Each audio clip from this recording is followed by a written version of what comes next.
Este foro llega a ustedes gracias al auspicio de Ecoval y Gramas Lindas, la autoridad en gramas. Saludos a todos los que están escuchando y viéndonos en este momento, y muy agradecida porque estén conectados a un tema tan importante como vamos a ofrecer en el día de hoy. Estamos aquí porque el equilibrio, el bienestar y la abogacía del lema que tenemos en la Asamblea va a tono con lo que precisamente vamos a discutir, que es la mediación antes de comenzar cualquier proceso de divorcio. Es lo que quisiéramos, ¿verdad?, que todos nosotros estuviéramos inculcando y llevando a cabo en nuestros casos. Yo soy Zaira Santiago Acosta, presido la Comisión de Derecho de Familia del Colegio de Abogados y Abogadas de Puerto Rico. Y vamos a comenzar con el licenciado Daniel Nina, que es abogado, escritor y profesor de la Universidad de Puerto Rico. ¿Cómo estás? Saludos, estoy muy bien, bien agradecido de estar aquí con ustedes hoy. Yo estoy encantada que estés aquí con nosotros. Gracias. Nina fue mi profesor de mediación, del curso de mediación, que lo cogí durante la pandemia. Innovador, ¿verdad? Fue ese curso.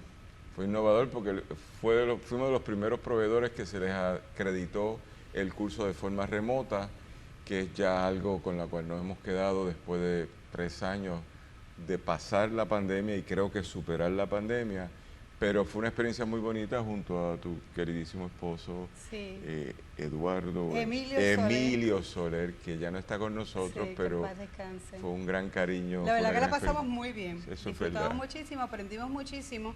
Yo llevo casi 30 años, un poquito más de 30 años como abogada de Derecho de Familia, y realmente cuando anunciaste el curso dije, caramba, ¿por qué no se hace más mediación en el área de Derecho de Familia? Y el enfoque, y por la razón que lo tomé, aparte de que estábamos en medio de una pandemia que estuvo espectacular, porque aprovechamos el tiempo muy bien en ese momento, era ver de qué forma podíamos encaminar los casos de familia más hacia la mediación que la litigación. Porque la verdad es que los casos de familia son muy emocionales, las personas pues tienen todo lo que se llama la vida en ese proceso, y al final del camino hemos visto por la experiencia que se logra menos de lo que se pudo haber logrado si se hubiese mediado, o por lo menos vamos a terminar con lo mismo, gastando mucho más en honorarios de abogados. Así que, tomando en consideración el lema que tenemos durante la Asamblea, el equilibrio que debemos mantener en nuestros casos, el bienestar que debemos comprometer a la familia de Puerto Rico y a nosotros los abogados, pues nos invitamos a ustedes para que nos hablen un poco de este tema.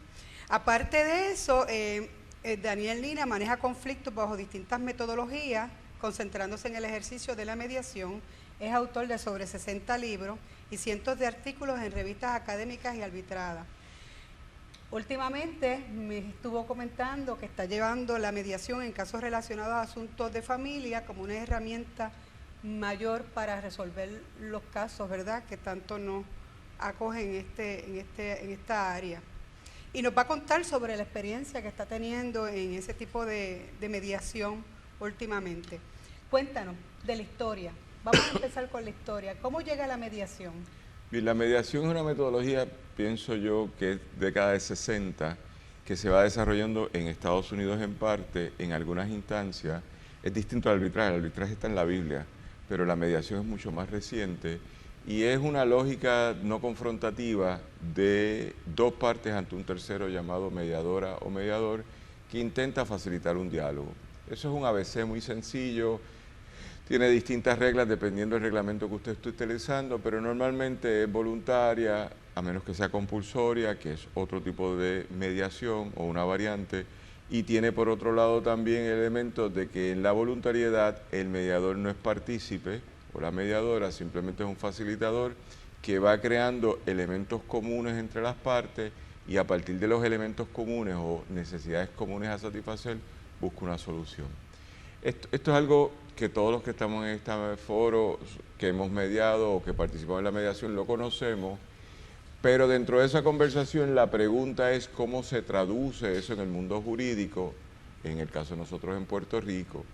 Y creo que la historia sobre esta metodología, que se une a otras que en el National Institute of Justice de Estados Unidos se fueron desarrollando y se implementaban a través del sistema federal de forma experimental, va llegando tanto la mediación como lo que es la evaluación neutral de casos o negociaciones forzadas, que se van reglamentando de una forma u otra como experimento en la litigación federal, y algunos estados la van incorporando en Estados Unidos.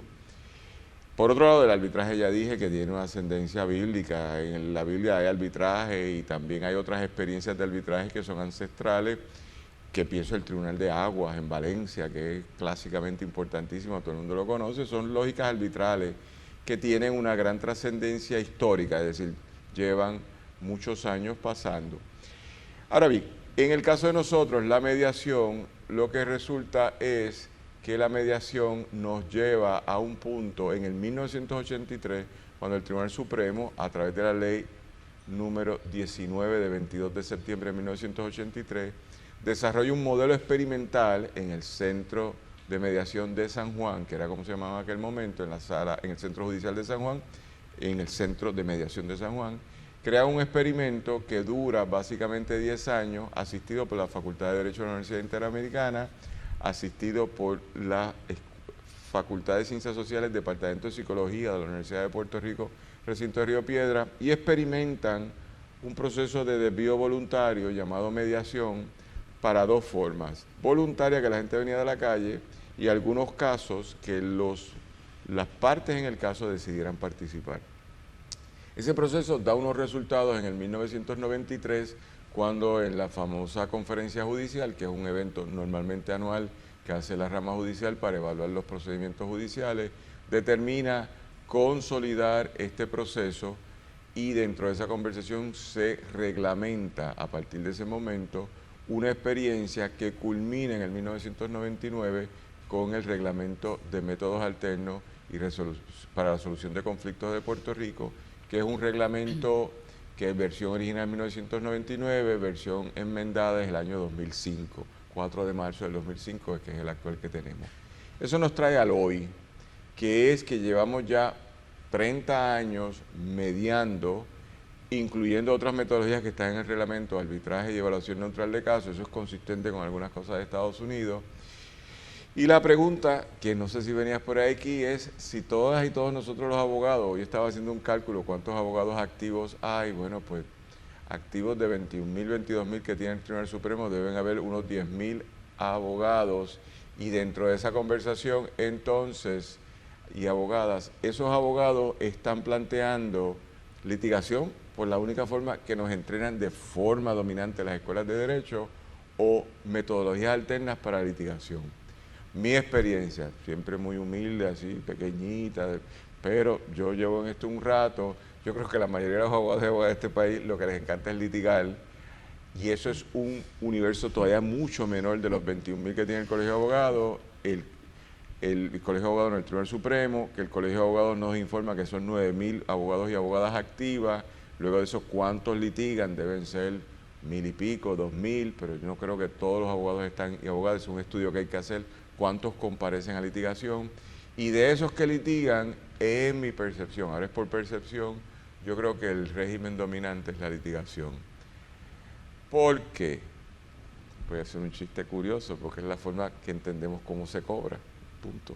Cobrar en mediación es otra lógica, porque los esfuerzos cambian, y normalmente en mi experiencia, y recuérdense que yo he sido entrenador desde el año 2000 de métodos alternos, y dentro de esa conversación tengo la dicha de ser el mediador casi ganador. Yo soy el 002. Lleva tiempo entonces. El otro compañero, Tomás Saludo, es el 001. Yo casi llegué, pero él ganó. Él es el 001 y yo soy el 02. Pero siendo el mediador 002, tengo alguna experiencia en esta conversación, y lo que puedo indicar es que no, las razones de cobro inciden mucho, y las razones de falta de compulsoriedad. Pero en mi experiencia, habiendo compulsoriedad, entonces como quiera los abogados y abogadas no participan en lo que es mi experiencia. ¿Por qué yo traigo esto? Porque resulta, por decir algo, que en mediaciones hipotecarias, que participo bastante como abogado, Que son compulsorias. que en esas ese son caso. compulsorias, que es una lógica muy distinta, creada por la ley 184 del 2012 y avaladas por un caso que fui parte, que es Scotiabank versus Machargo, que yo fui el abogado que lo lleva. Ese caso se establece que ya en la compulsoria el abogado puede hablar en nombre del cliente, que en mediación tradicional no se destilaba, porque el reglamento decía que era un pleito de los clientes, pero eso se enmienda en caso de Machalgo y se permite que los abogados representen, un caso más técnico. Y aún en la compulsoriedad ahí, en mi experiencia, la mayoría de los clientes van solos o solas a esas mediaciones compulsorias y la representación bancaria va por un paralegal, normalmente no va por un representante de la gerencia o su representante legal, en algunos casos sí. Por lo tanto, aunque sea compulsoria, no hay una motivación jurídica para estar. Y ahí entran las sociologías de la práctica jurídica, que pueden ser otras. Pues nosotros aquí podemos estipular que un abogado litigante o abogada litigante que esté metido en una sala de investigación a las 8 de la mañana hasta las 12 del día y lleva varios casos, genera una cantidad razonable de dinero en los casos que está llevando y se queda ahí porque eso está produciendo por hora distintas valoraciones. Un abogado o abogada que litiga o que combina litigación con notaría y con otros procedimientos prefiere estar en su oficina en lugar de que estar en un centro de mediación distante, que lo único que tiene es un teléfono para mantenerse al día y meterse en una sesión de mediación que en promedio puede durar de 2 a 4 horas. Por lo tanto, no les es atractivo. Las mediaciones remotas podrían ser atractivas, pero se destilan, pero no son necesariamente las que motivan todavía a los abogados y abogadas a participar. Por lo tanto, creo que entran otros elementos de la sociología de la práctica jurídica que no hacen que, aunque en compulsoriedad, que hoy compulsorio es la mediación hipotecaria, la gente quiera participar. Así que mi experiencia y en la historia es que yo entreno, yo participo, yo medio, estoy haciendo mediaciones ahora mismo de casos de familia donde yo soy el mediador por causal de divorcio o por llevarlos al divorcio y la liquidación de los bienes gananciales y lo que es el proceso de relaciones paterno-filiares. Y en esa conversación, por la razón que sea, llevo 2 años metido en eso, que viene un poco de residentes norteamericanos en Puerto Rico, que por alguna razón los abogados de bufete me lo han referido y yo puedo pensar que más allá que yo lleve a otra persona que sea mediador y hable inglés y sea abogado, pero no sé si hay tanto, pero estoy metido en eso. Y segundo, entonces locales también, matrimonios locales que se han ido enterando y me han pedido asistencia.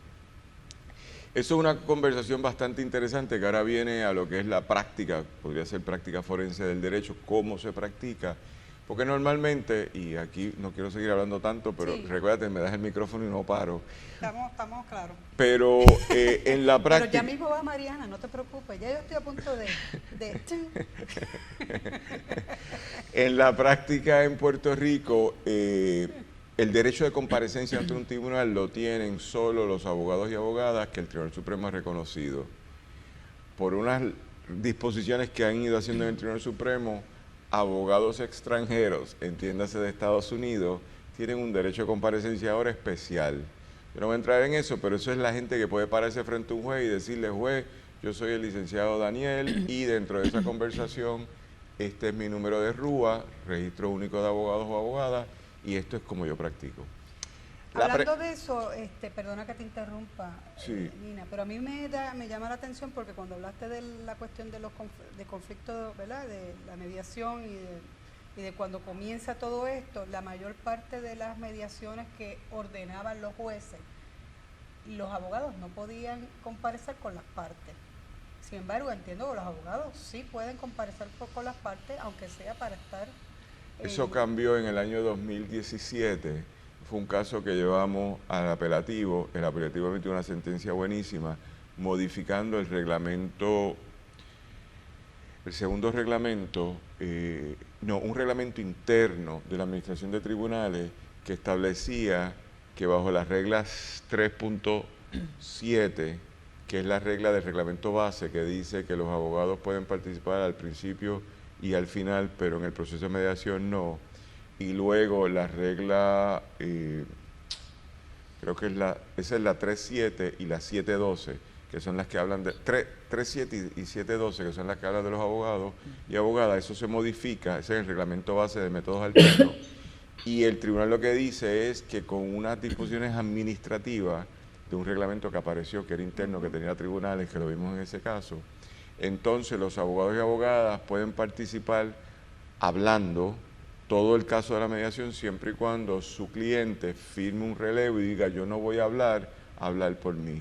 A partir de ahí ya eso está institucionalizado en los centros de mediación en el que tú vayas, te dan el formulario y preguntan quién va a hablar, la parte o el abogado o abogada. En casos sencillos, por decir algo, me peleé por mi vecino por el perrito que ladra todas las noches, pues que hable la parte. Pero en un caso más técnico, seguro, hipotecario, transacciones comerciales, liquidación de bienes gananciales, parto de la premisa que el representante legal cualificado, esa persona puede hacerlo mucho mejor que la otra parte. Y esa modificación tiene apenas 6 años, eso está pasando, sí. Y solo para concluir, entonces, el derecho de comparecencia por el Tribunal Supremo es para los abogados y abogadas admitidos. Pero si yo soy mediador, esto es una cuestión que no está resuelta. ¿Tengo yo un derecho de comparecencia? Eso es curioso porque derecho de comparecencia no es radicar un escrito como mediador diciendo yo medié y ya resolví. Derecho de comparecencia es poder presentarme un tribunal y comparecer a nombre de las dos partes en las cuales yo medié y explicarle al tribunal lo que se hizo, más allá de enviar una moción informativa o el acuerdo de mediación que se alcanzó. Eso no está resuelto. Eso hoy no, pues reglamentariamente no se permite. Eso sería un atentado contra las escuelas de derecho, porque entonces tú pagas $150,000, $200,000 en una escuela de derecho y alguien que coge un curso de mediación en 3 meses también puede comparecer, te podrás imaginar, sí, es algo es candente eso, causa un problema. Así que yo lo que he hecho en varios casos ya es decirle al tribunal, yo soy el abogado admitido, pero estas personas me vinieron a ver como mediador y pido que como mediador me deje representarlos en este caso, que es lo que ellos acordaron. Pues llevo de 2-2, no, un juez me puede decir, pues no, tiene que separar y que ellos tienen que comparecer por sus abogados o abogadas. Pero creo que me ha pasado con los abogados, los jueces que he estado y juezas, que han sido sensibles a lo que querían hacer las partes, que puedo explicarlo de 2 formas. Uno, que te querían tocar una puerta donde se resolviera todo, o 2, abaratar los costos. Sí. Porque si tú eliminas a un abogado o una abogada que te represente en un proceso de liquidación de sociedad de la extinta sociedad de bienes gananciales, abaratas un montón de costos. Porque los abogados y abogadas legítimamente tienen que cobrar, y yo apoyo que todo el mundo tiene que cobrar, y si el caudal era de $1.000.000, usted debe cobrar conmensuradamente a ese valor.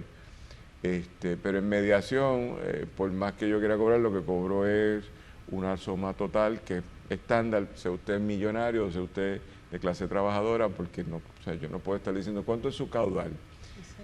Por 2 razones técnicas.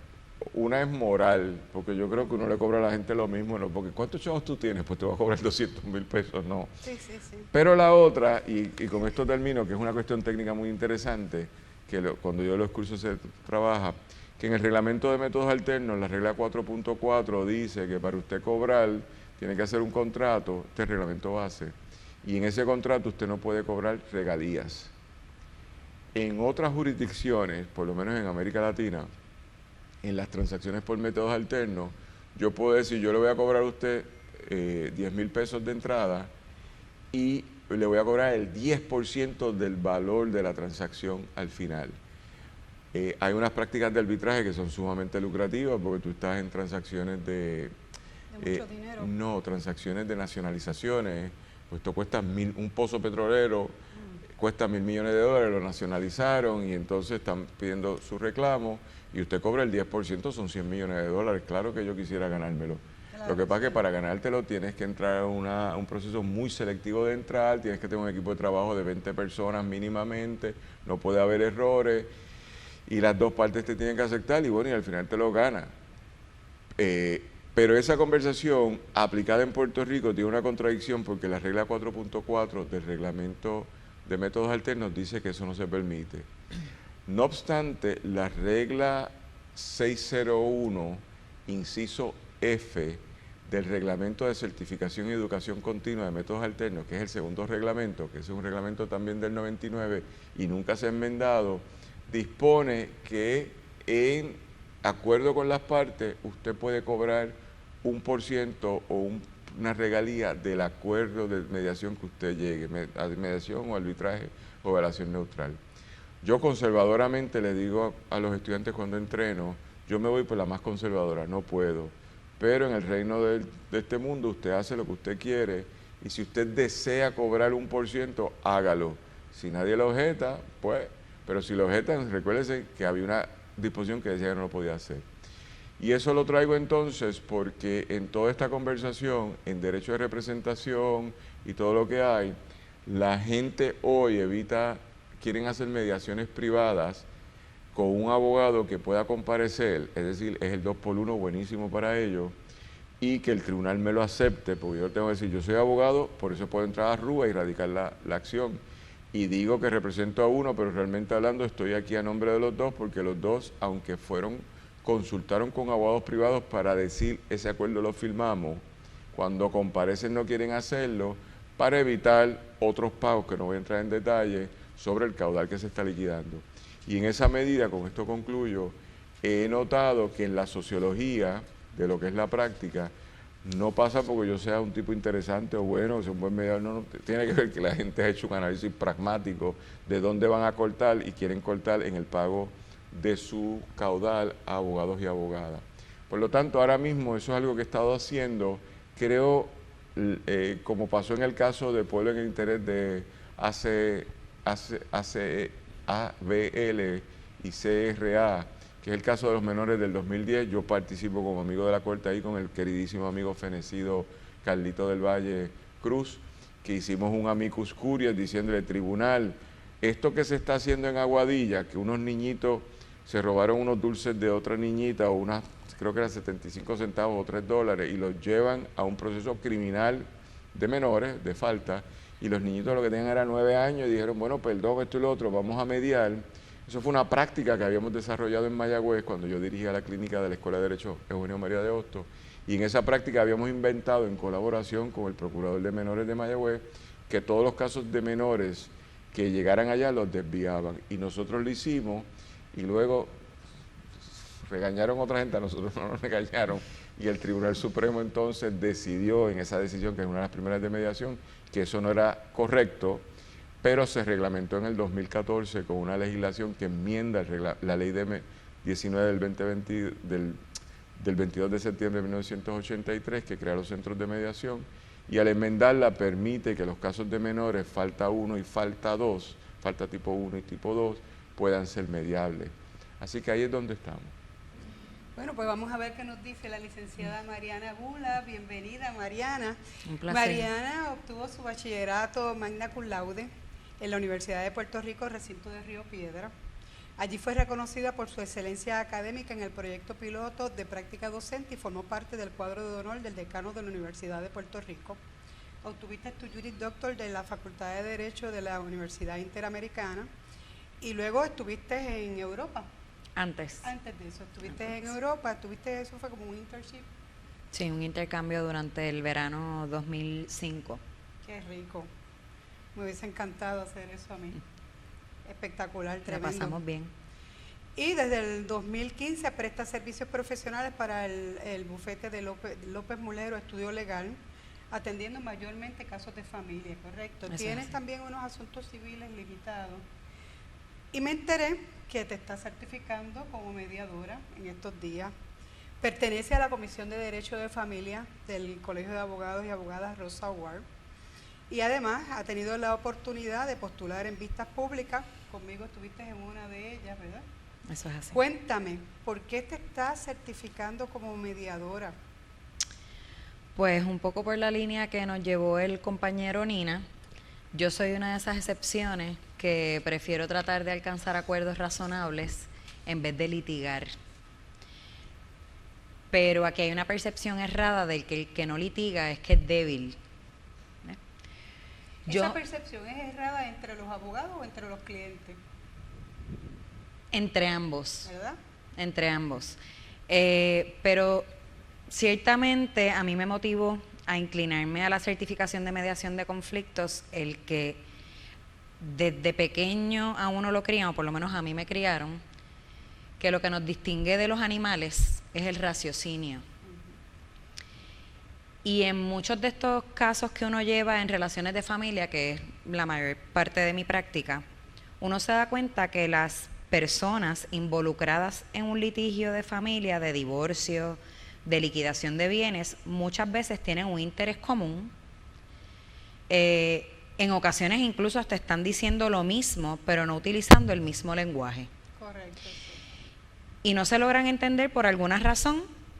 Bueno, están en un proceso de divorcio, así que ya tenemos una primicia. Tenemos una primicia, pero ¿qué pasa? Vemos que muchas veces esas emociones que produce el proceso evita que se tomen esas determinaciones o que se alcancen esas soluciones. La práctica de derecho de familia es una práctica bien cargada. Como dijeron anteriormente, pues se traen las emociones muchas veces y uno tiene que tratar de separar lo que es el derecho, el estricto derecho, lo que indica nuestro ordenamiento jurídico, de lo que son esas emociones que inevitablemente son inherentes a los seres humanos. Así que tomando eso como norte, tomando que las personas tienen un interés común, tomando en consideración que trato de ser lo más conciliadora posible, que estamos viviendo en una época bastante cargada y desbalanceada, donde todo el mundo está queriendo vivir en los extremos y se enfocan más en el prevalecer que en el buscar un resultado razonable, pues opté por aventurarme a lo que era el espacio de la mediación. Llevo 1 año y medio tratando de identificar cómo puedo ser más útil dentro de mi profesión, con el conocimiento que uno adquiere desde una escuela de derecho, que vaya a la par con mis valores, con la moral. Y me pareció una alternativa viable que no suena mucho por falta de información o porque no le dan el auge que debería tener la mediación de conflictos. Sobre todo porque en la rama del derecho muchas veces hay menores involucrados, que son quienes salen afectados a largo plazo, tomando como norte también el principio de economía procesal, que dice que uno debe recibir o que la sociedad debe tener un acceso a una justicia rápida, económica y efectiva. La mediación a largo plazo puede resultar más costo efectivo que un litigio. ¿Por qué? Porque en los litigios hay demasiados factores. Nos encontramos con que haya mucho volumen en el tribunal, nos encontramos con las partes como tal y nos encontramos con las representaciones legales. Obviamente, pues la mediación es algo que debe ser libre y voluntario. Es libre y voluntario, no que debe ser, tiene que ser libre y voluntario. Y pienso que si las personas tuviesen conocimiento del concepto de lo que es una mediación, si tienen identificado cuál es el interés que quieren alcanzar,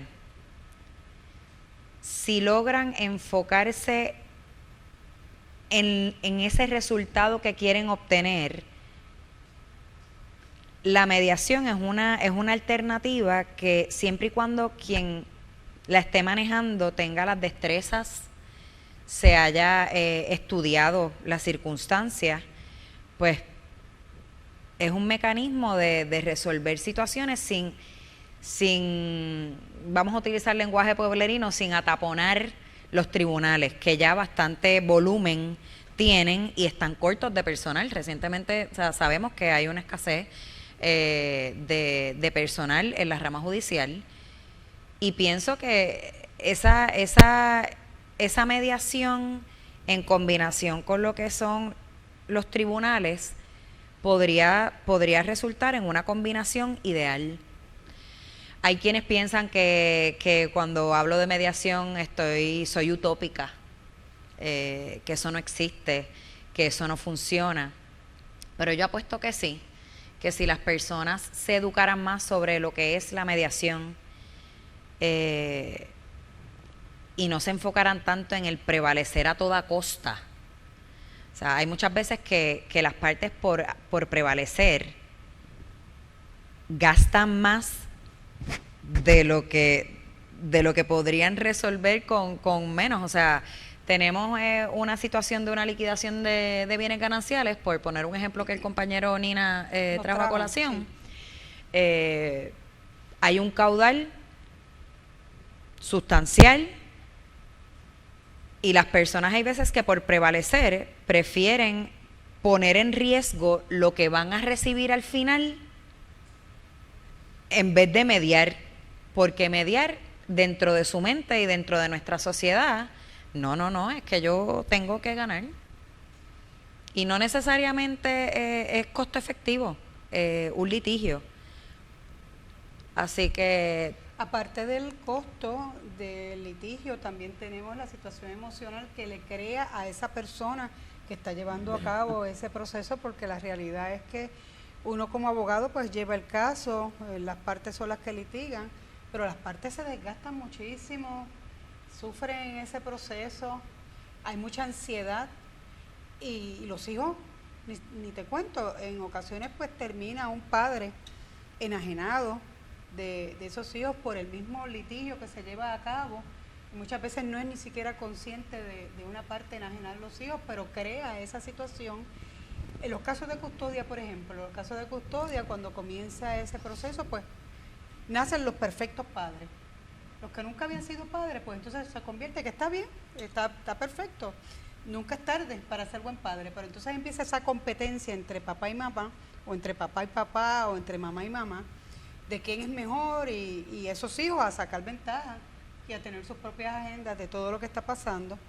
Pero al final del camino, incluso hasta en psicólogos y psiquiatras y todo este complejo de personas y profesionales que tienen su justa causa de estar en muchos momentos dados, pues crea una bola de nieve que no termina. Que no termina, que intervienen los trabajadores sociales, que se afecta hasta la dinámica o el derecho de intimidad de las personas, porque vas a abrir tu puerta de par en par de tu hogar a un extraño que va a evaluar ¿Qué es lo mejor para tus hijos? Que va a evaluar qué es lo mejor para tus hijos, y que hay que tener conciencia de que cada hogar es un universo. O sea, hay distintos estilos de crianza, hay distintos trasfondos culturales y sociales. Entra un trabajador social a tener que ejercer una función, a tener que identificar si hay un choque de lealtades por esos padres y madres que de repente son perfectos. El menor se da cuenta y dicen espérate, y entonces puede ocasionar cierto tipo de manipulación, porque emocionalmente o dentro de la etapa de su desarrollo en la que se encuentran no están preparados para todo ese proceso. Jóvenes que llegan en un momento dado expresando que quieren con uno o con el otro, pero verdaderamente no es su sentir, sino que están hartos y agobiados del proceso, y así a veces lo transmiten.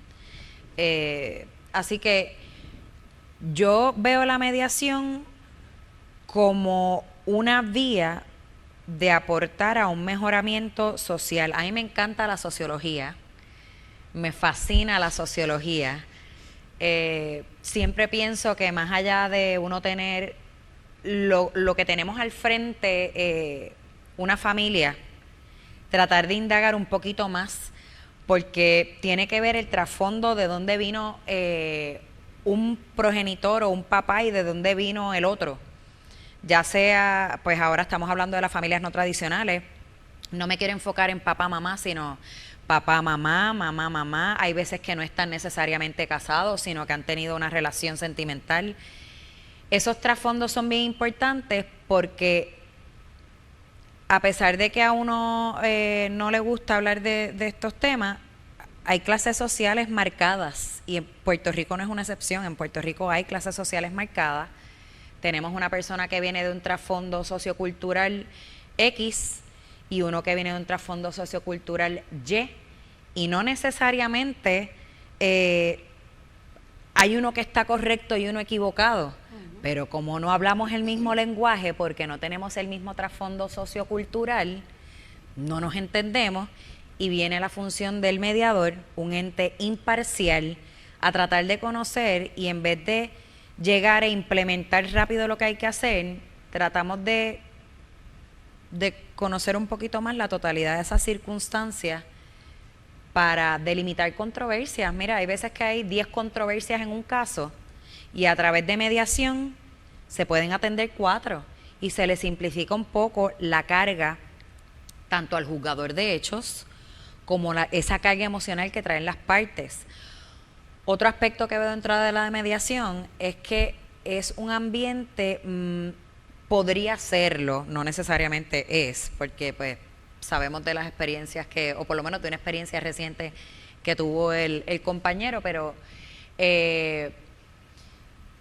tal vez es más amigable, no es llegar a un tribunal donde hay un podio, un escritorio frío, la gente nerviosa. Esto se da más bien en un espacio de escritorio. Las partes tienen oportunidad sí de tener su caucus, que es que se atiendan a cada uno por separado, porque hay situaciones que a lo mejor a una de las personas o a una de las partes les da vergüenza decir, no quiere que se sepa, pero es esencial para el mediador que tenga el conocimiento de eso que está ocurriendo para poder atender el conflicto. La mediación busca identificar el interés común. La mediación busca que las mismas partes, dentro de los recursos y dentro de aquellos que son los que están involucrados en el asunto y en la circunstancia y son los que mejores conocen su situación, puedan buscar soluciones razonables y mediar lo que vemos en la calle, lo que conocemos como el happy medium. No dejarnos llevar por el extremo. Y pues yo lo veo como una alternativa. Me han criticado, me han dicho que no, que un abogado que no litiga pues no es abogado, me han dicho que se necesita un buen litigio, mantener la elegancia, dejar un legado, pero se pueden combinar. Yo pienso que se pueden combinar las dos. Yo pienso que se puede combinar lo que es la mediación y que se puede combinar el litigio, que se puede tratar de fomentar espacios más pacíficos dentro del caos que se vive diariamente. Y no me he certificado todavía, como bien dijiste, estoy en el proceso, pero yo apuesto a un futuro con más mediación y apuesto a que se puede alcanzar, que se puede lograr, definitivamente. Que se puede lograr, se puede manejar. Tiene que ver también. Hay que educar más en cuanto a eso de la mediación, porque me parece que hay mucho desconocimiento, a pesar de que llevamos años ya.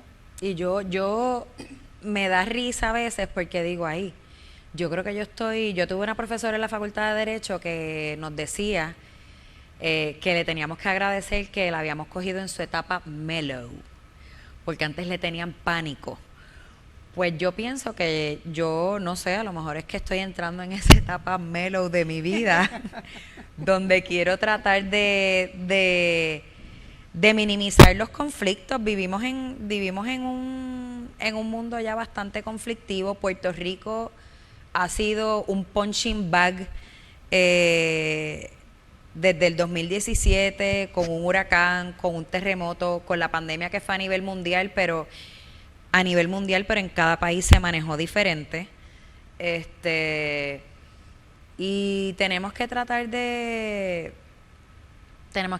poner nuestro granito de arena para minimizar o para bajar la ansiedad social que se está viviendo culturalmente, en todos los aspectos y en todo el sentido de la palabra de todos los que vivimos aquí.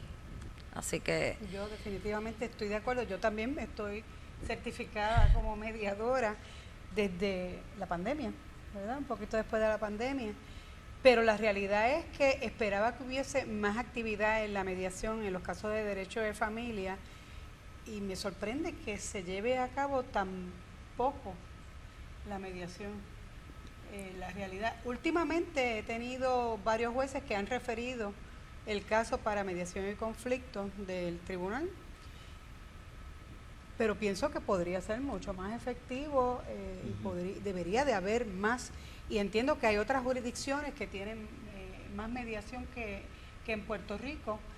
sí, la licenciada Colbert. Y la licenciada Colbert, que me parece que debe estar por ahí ya, la licenciada Aquí Hailey estoy, Colbert. aquí estoy. Hailey, ¿cómo estás? Bien, aquí saludos a todos. Saludos, Hailey De Colbert. manera virtual, pero muy presente. Aquí estamos. Hailey tiene su oficina propia en la Eleanor Roosevelt. Es una abogada con muchísima experiencia en el área de derecho de familia. Yo creo que tiene más de 25 años de experiencia. Sí. Pues estamos más o menos tú y yo por esa Eso es así. área, litigando casos complejos de familia y de liquidación de bienes gananciales. Estuvo por muchos años en el panel de violencia doméstica. Fue una aportación social y al derecho en protección de las mujeres y menores. Ha colaborado y colabora en redacciones de leyes y otras funciones relacionadas al derecho. Ha estado colegiada siempre y actualmente es comisionada de la Comisión de Derecho de Familia del Colegio de Abogados y Abogadas de Puerto Rico, y ha estado en otras comisiones del Colegio de Abogados. El interés mayormente de ella es, ¿verdad?, mantener ese estándar en el derecho de la familia en Puerto Rico y que se lleven a cabo los procedimientos, y habíamos estado conversando y por eso es que nace este foro, porque Hailey nos trae a colación el hecho de que durante todos los años de experiencia que ella ha tenido en sus casos de familia, ella siempre ha buscado la forma de mediar entre las partes y entiende que debería de darse con más frecuencia. Ha tenido sus obstáculos y nos gustaría que nos contara sobre ese asunto. Mira, como tú bien dices, llevo muchos años, ¿verdad? Somos más o menos de la época, Zaira y yo, en muchos casos y casos muy complejos, que tienen que ver más que nada con el derecho de familia y con todas las vertientes que pueden tener ese derecho. En una de las primeras investigaciones que yo pude haber hecho y que se ha seguido haciendo en Estados Unidos, muchos de los estados tienen una regulación, vamos a decirle en el anglicismo, de que se hace mandatorio cuando hay algún asunto que tiene que ver con menores. Si vas al tribunal a cualquier asunto relacionado con divorcio o con custodia o alimento. Casi todos tienen una disposición en casi todos estos estados de Estados Unidos, California, Florida. Si no estás de acuerdo en algún asunto con los menores, tienes que pasar por un proceso de mediación. Y se ha encontrado que es altamente eficiente porque ese primer paso, antes de llegar al litigio, ¿verdad?, te da un foro en el que tú puedes exponer tus preocupaciones y tus propósitos, ¿verdad?, o lo que tú quieres alcanzar, y que alguien lo oiga y que haya esa primera conversación con la otra parte, que no necesariamente pues hay comunicación cuando se llega a un proceso de divorcio o de solicitud de custodia o todo lo demás. En Puerto Rico no pasa así.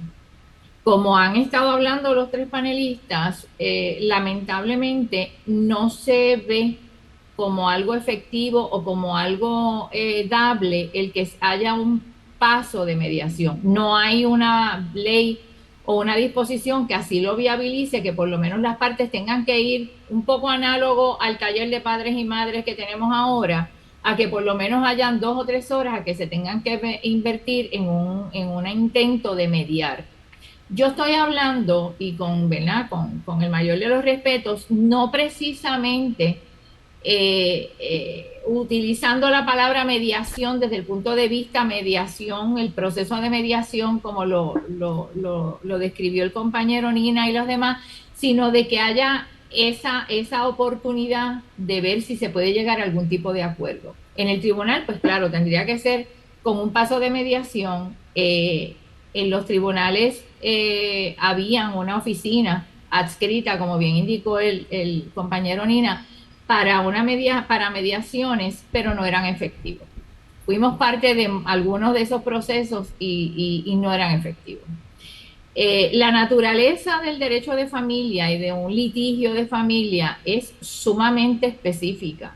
Aquí hay, como dijo Zaira en la introducción, aquí hay una serie de emociones, de sensibilidades, de situaciones que lo hacen único a los demás derechos.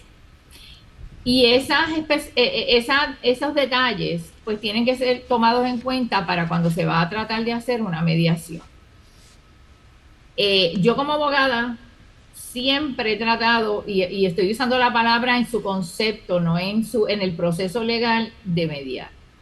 Y respectivo, como dice Mariana, que se crean que el abogado pues no tiene un buen caso, o no es buen litigante, o todas las interpretaciones que puedan tener las partes o los abogados que no creen tanto en la mediación o no lo toman en cuenta, uno debe tratar.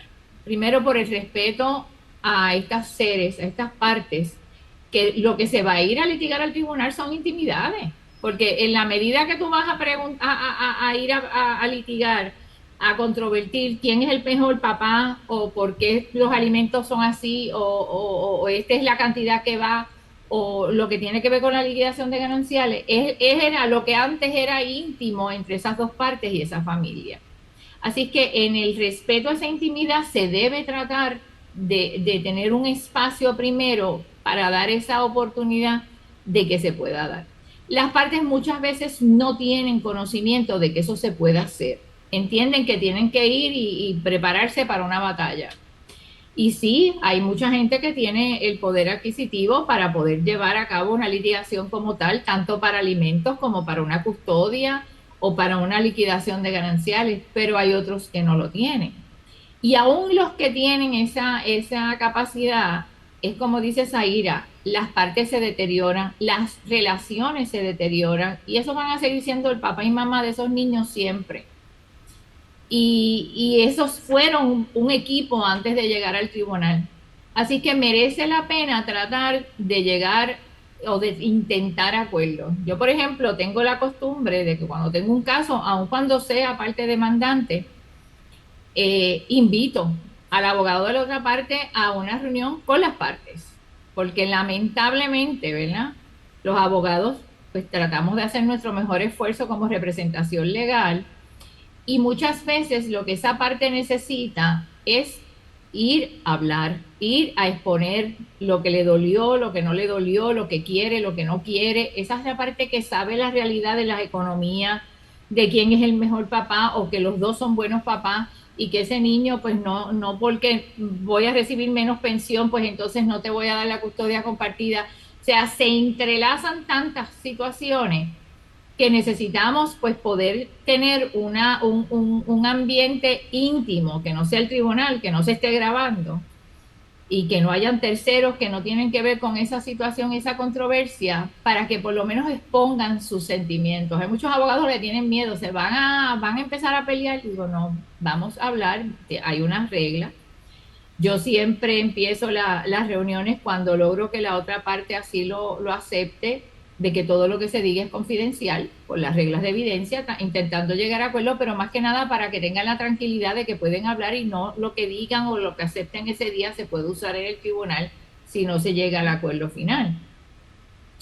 Pues hay muchas veces que no me es bien recibido eso, pues no, los abogados, las partes no se van a reunir, no están para reunirse.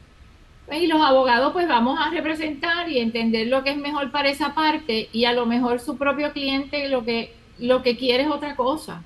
Así que yo siempre trato de que sea con las partes, porque esos son los que van a llegar a los acuerdos, son los que van a terminar con esos acuerdos y los que van a vivir con esos acuerdos. Hay veces que no se logra, por lo menos en esas primeras reuniones, y se logra después de 2 o 3 deposiciones muy fuertes o de un descubrimiento de prueba muy fuerte, pero nunca renuncio hasta el final antes del juicio, de tratar de llegar a ese acuerdo para no tener que ir a vertir todas esas situaciones al tribunal y todas esas experiencias que a lo mejor aventajan o se usan para aventajar una parte, pero destrozan a esa familia. Y esa familia va a seguir siendo familia por el resto de sus vidas, por los hijos y porque fueron un matrimonio antes o una relación antes. Así que entiendo que la mediación sí debería ser de alguna manera mandatoria, como en tantos estados de los Estados Unidos, por lo menos el intento, el que sea un paso antes de llegar a esa vista primera que se van a llevar se va a llevar a la atención del tribunal alguna controversia, de ver si hay una posibilidad, y como dice Mariana, pues a lo mejor hay 10 controversias, hay 4 o 5 que se pueden mediar. En el tribunal, pues sabemos que los procesos son muy largos, sabemos que va a ser un tercero el que va a decidir el futuro de lo que los padres son los únicos que saben que es lo mejor para sus hijos, que va a haber un trabajador social que tiene sus propias condiciones de vida, sus propias, ¿verdad?, creencias, que va a ser el que va a emitir una decisión cuando es un asunto de custodia o de relaciones, y un examinador de pensiones alimentarias que nada más va a oír una prueba cuando las partes son los que realmente saben la situación económica, cómo se comportó ese matrimonio antes y lo que está pasando ahora. Así que son muchas las razones que avalan a que se trate de implementar en el aspecto de lo que es la mediación legal, tal cual se ha definido en este foro, para que por lo menos sea un primer paso para ver si hay una posibilidad. De la otra manera, pues, que los abogados entendamos que no necesariamente porque un abogado quiera tratar de acordar es porque no tenga un buen caso o porque no tenga evidencia en contra de su otro cliente, del otro cliente, sino porque precisamente estamos tratando de llegar a un acuerdo en beneficio de las partes y previo a que se tengan que, pues, casi destrozar en el tribunal. El asunto económico, como dice el compañero Nina, sí es un elemento, pues porque lamentablemente pues el abogado pues o cobra por hora o cobra por ciento cuando es gananciales, y entonces pues entiende que si se acaba muy rápido y es en una mediación, pues entonces sale de las manos todo eso que se puede ganar. Yo entiendo que no es así, mi experiencia no ha sido así, como no lo es, por ejemplo, con los abogados criminalistas. Los abogados criminalistas te cobran tanto, y si saliste mejor en regla 6, pues te evitaste todos esos juicios, pues fue mejor abogado en ese momento que tenerte que someter a todos esos vistas. Así que hay maneras de poder, ¿verdad?, soslayar esas preocupaciones para que se trate y sea bien visto por todos los abogados el tratar de mediar, que es como yo lo veo. Yo creo que he sido exitosa en eso. He tenido una práctica muy fuerte, muy compleja, y casi la mayoría de mis casos son por acuerdo, si no en el medio, antes del juicio, porque sigo insistiendo, porque aunque mira, vamos a sentarnos, los clientes que se sienten, mi oficina, los dejo en el conference, vámonos los abogados afuera para que ellos hablen. Es una manera un poco, ¿verdad?, moral desde mi punto de vista de tratar y de intentar todas las veces que esas partes traten de acordar antes de irse a destruir al tribunal, porque se destruye. En un caso de familia, estoy totalmente se de acuerdo destroza. contigo, sí, definitivamente. Y es, ¿verdad?, bien curioso que muchas partes empiezan el proceso de divorcio o el proceso de separación, porque no necesariamente estuvieron casados, y en un principio están totalmente reacios a llegar a unos acuerdos, y durante el proceso de el descubrimiento de pruebas, de las deposiciones y del desgaste emocional, yo digo que se ponen inteligentes y al final del camino lo que se iba a hablar y lo que se iba a resolver en esa primera o segunda reunión que tú estabas hablando, pues se resuelve al final del camino, antes del juicio. Que fantástico, por lo menos se resolvió en algún momento dado, pero pasó un tiempo, unos gastos y un desgaste, y no entiendo por qué, ¿verdad? Y me he topado con muchos abogados y abogadas que los invito, ¿verdad?, igual que haces tú, a hacer una reunión con las partes. A mí me gustan las reuniones con las partes, me parece que es más efectivo, pero me encuentro con abogados y abogadas que me dicen, ellos no se van a poder sentar en una mesa. Nos reunimos tú y yo primero y después en una segunda reunión podemos... Llegan las partes en la reunión cuando se da y empieza, ¿verdad?, un desahogo, y hay abogados y abogadas que no soportan eso. Se ponen, yo digo, déjalo que se desahogue. Si eso es lo que está buscando la gente en este proceso, ya tú verás que terminando la reunión van a estar ya en una situación más tranquila, o quizás en la próxima reunión ya vienen más. Así que eso del desahogo, yo entiendo que es... De hecho, muy importante. Yo pienso que antes en las vistas de reconciliación o en las vistas que eran compulsorias, ahí se atendía parte de esos asuntos. Me veo en ocasiones cuando estoy orientando a una persona en un caso de familia, haciéndole la salvedad de, mira, el papel aguanta lo que uno escriba, no tomes las alegaciones de la otra parte como algo personal. O sea, me veo dando este coaching porque lo que va a venir pues es un proceso emocionalmente fuerte. Y ese primer paso, antes de ya sea o la separación o el divorcio, que entiendo que el título de este foro lo tomamos en cuenta cuando vemos el lema, que es equilibrio y bienestar de la asamblea, y entonces decimos, bueno, pues entonces la mediación, pues el primer paso para un divorcio, porque en esa primera etapa o en ese espacio que se le da a las partes, tienen la oportunidad de darse cuenta de si sus suposiciones o presunciones eran equivocadas, porque muchas veces los conflictos surgen de suposiciones que no son la realidad, que yo creo que el otro quiere tal cosa contra mí, o que él me hizo, y tiene que ver con la percepción de cómo yo tomé la situación, de que a lo mejor era una relación que ya estaba deshecha hace mucho, pero no han tenido la oportunidad de tener lo que los estadounidenses le llaman venting, y en ese momento hacen el venting. Así que pienso que es un espacio informal, tal vez más cómodo antes de llegar a un tribunal, no sé.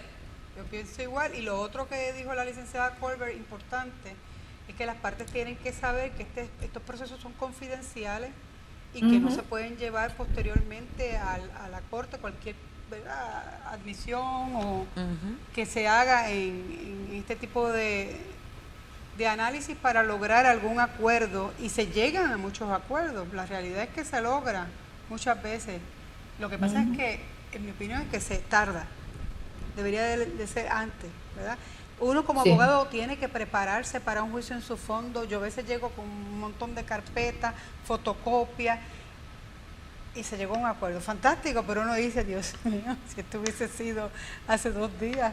Lo que pasa es que yo vengo de una experiencia en estos días de un pleito de liquidación de la extinta Sociedad de Bienes Gananciales, y es curioso porque es una experiencia que yo no vivo todos los días, yo la vivo anual o cada 2 años, y de repente ahora tengo conciencia de otras cosas en esta etapa de la vida, y usted utilizó la palabra batalla, y yo la vi como una batalla tan llena de testosterona, que es otra conversación, tan reproductora de prácticas tan masculinas de la relación de poder. Entonces yo me quedo pensando así, y yo tengo distintas estrategias para vivir, y yo dije, esto no se va a ver, porque esto no se puede ver, esto hay que negociarlo.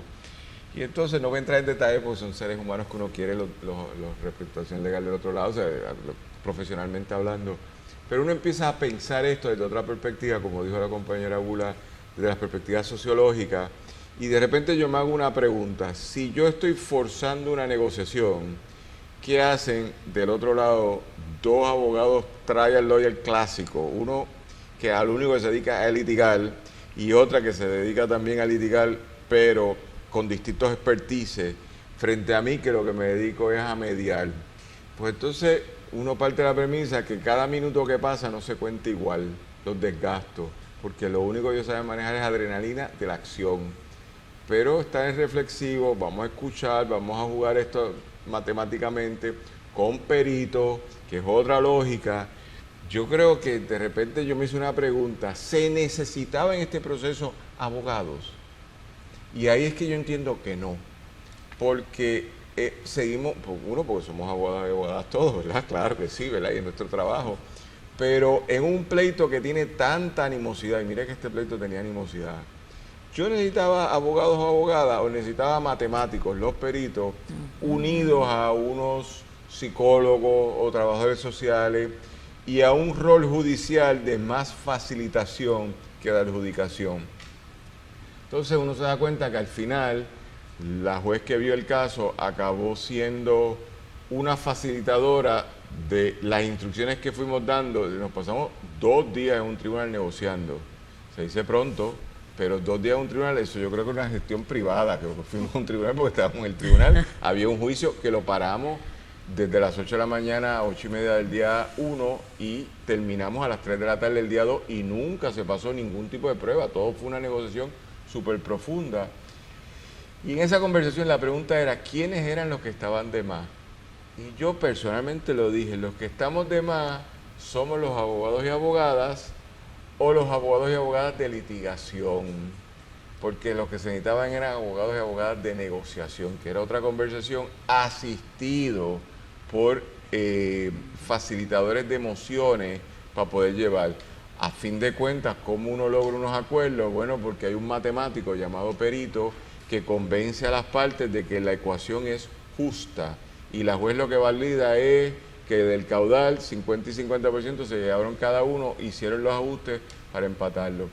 Pero el problema con todo esto es algo que decía la compañera Santiago aquí ahorita, que es que los costos de toda litigación los pagan siempre los clientes y los clientes son seres humanos que se levantan a trabajar como todo el mundo y quieren aportarle a uno como abogado o abogada, pero tampoco quieren gastarle más. Y tan pronto uno empieza a incorporar otra gente que no existen en la rama judicial para este tipo de casos, todo empieza a incrementarse los gastos.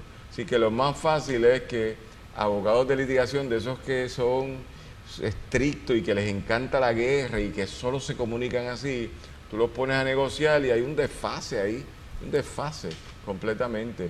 Pero son la sociología que habría que estudiarlo para poderlo documentar. Porque si fuéramos a hacerlo todo estrictamente por mediación compulsoria, del cual el modelo que más conozco es el de Florida, pues tendría que integrarse otra gente. Y eso en el proceso actual de Puerto Rico no lo hay. Es en mediación hipotecaria, que es compulsoria, y entonces es como la palabra esa callejera que usamos para... es medio tecato así, porque solo viene el abogado de la parte deudora hipotecaria, pero de la parte hipotecaria, el acreedor hipotecario lo que viene es un tercero que nunca lo habíamos visto, que es una agencia que ofrece servicio de paralegal para explicar, pero no hay un banquero que me pueda hablar de números, no hay un perito que me pueda hablar de números, no hay alguien que diga lo que está en juego, es el único hogar de esta gente que no lo quieren perder. Así que nada, tendría que ser un Estado benefactor de otra forma y organizarlo distinto. Eso y por la línea que iba la licenciada Colbert y que yo creo que todos lo hemos visto, esa mediación inicial puede evitar que las partes al final alcancen un acuerdo porque ya están hartos y lo que quieren es salir del proceso. Porque muchas veces es al final y toman un acuerdo malo a base de, a pesar de que uno los oriente, mira, o sea, esto es así, y porque ya están tan cansados por no haber tenido esa oportunidad de mediar en un principio o de que se les diera esa alternativa.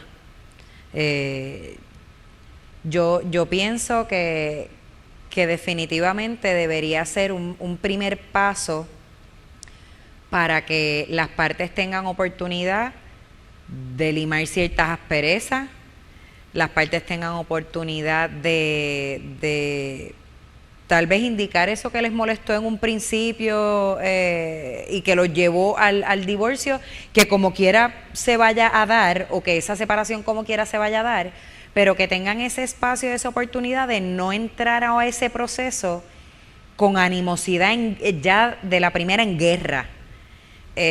Y los abogados deberíamos ser partidarios o deberíamos ser facilitadores de un proceso que ya que está tan cargado de emociones y de animosidad, pues deberíamos desarrollar destrezas y estrategias para además de velar por los intereses de nuestro representado, que es nuestro enfoque principal, ser facilitadores en el proceso. Sobre todo cuando hay menores de edad, que el bienestar, la prioridad es ese menor, y muchas veces esas emociones o esos espacios y animosidad que existen llevan a las partes a anteponer sus intereses a los de esos menores, que son los que se quedan con esa secuela, porque los adultos tomaron la decisión y ya son adultos con cierta capacidad y cierta madurez, pero los menores no. A los menores los arrastraste por la decisión que tomaste. Así que, y nada, hay sus procesos, hay sus motivos, hay sus razones, las emociones se validan, punto. Pero hay que atenderlos en un espacio donde se puedan atender controversias, que algunas de ellas son hasta de fácil disposición, como por ejemplo, a modo de ejemplo, en un caso de familia, una actividad extracurricular de un menor, que las partes no se puedan poner de acuerdo en una actividad extracurricular. Esas son situaciones que yo entiendo que si hablan y cada uno expone su punto y las razones por las cuales sí o por las cuales no, muy probablemente se alcanza un acuerdo sin tener que ocupar al tribunal con esa controversia.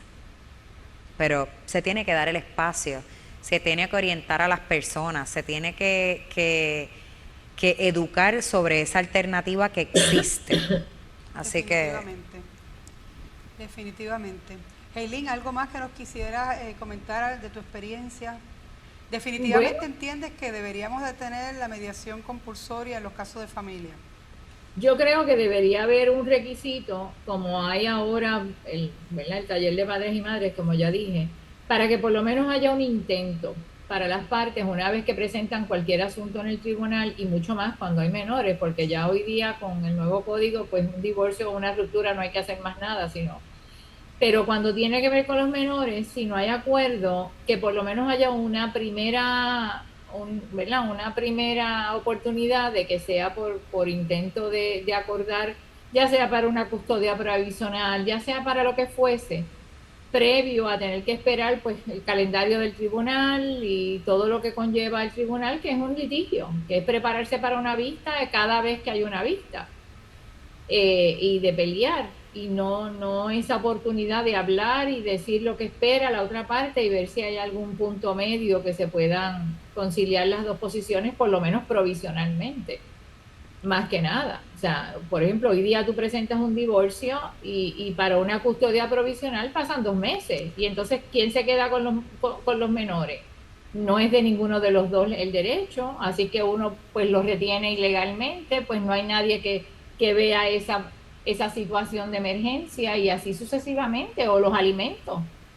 Se queda la esposa con una casa con un montón de gastos y no hay, ¿verdad?, obligación de que tenga que pagarlo a la otra parte, o viceversa, o el esposo.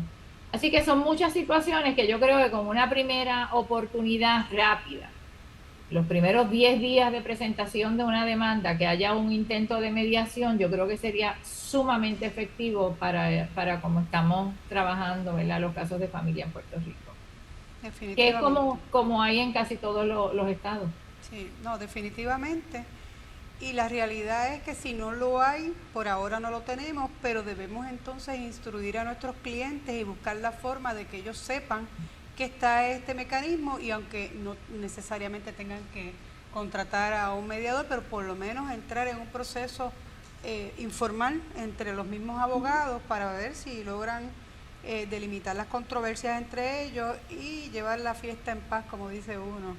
Por lo menos por un ratito. Para que exactamente. Muchísimas gracias, Heilín, Colbert, Nina, Mariana. Gracias a todos ustedes que nos están escuchando y viendo. La verdad es que ha sido un placer compartir con ustedes y estar aquí este rato. Y esperemos que esto ayude, ¿verdad?, a toda la familia puertorriqueña a tener una mejor calidad de vida, más equilibrio y bienestar. Para los abogados también. Sí. Muchas gracias. Muchas gracias. Buen día. Muchas gracias. Este foro llegó a ustedes gracias al auspicio de Ecoval y Gramas Lindas, la autoridad en gramas.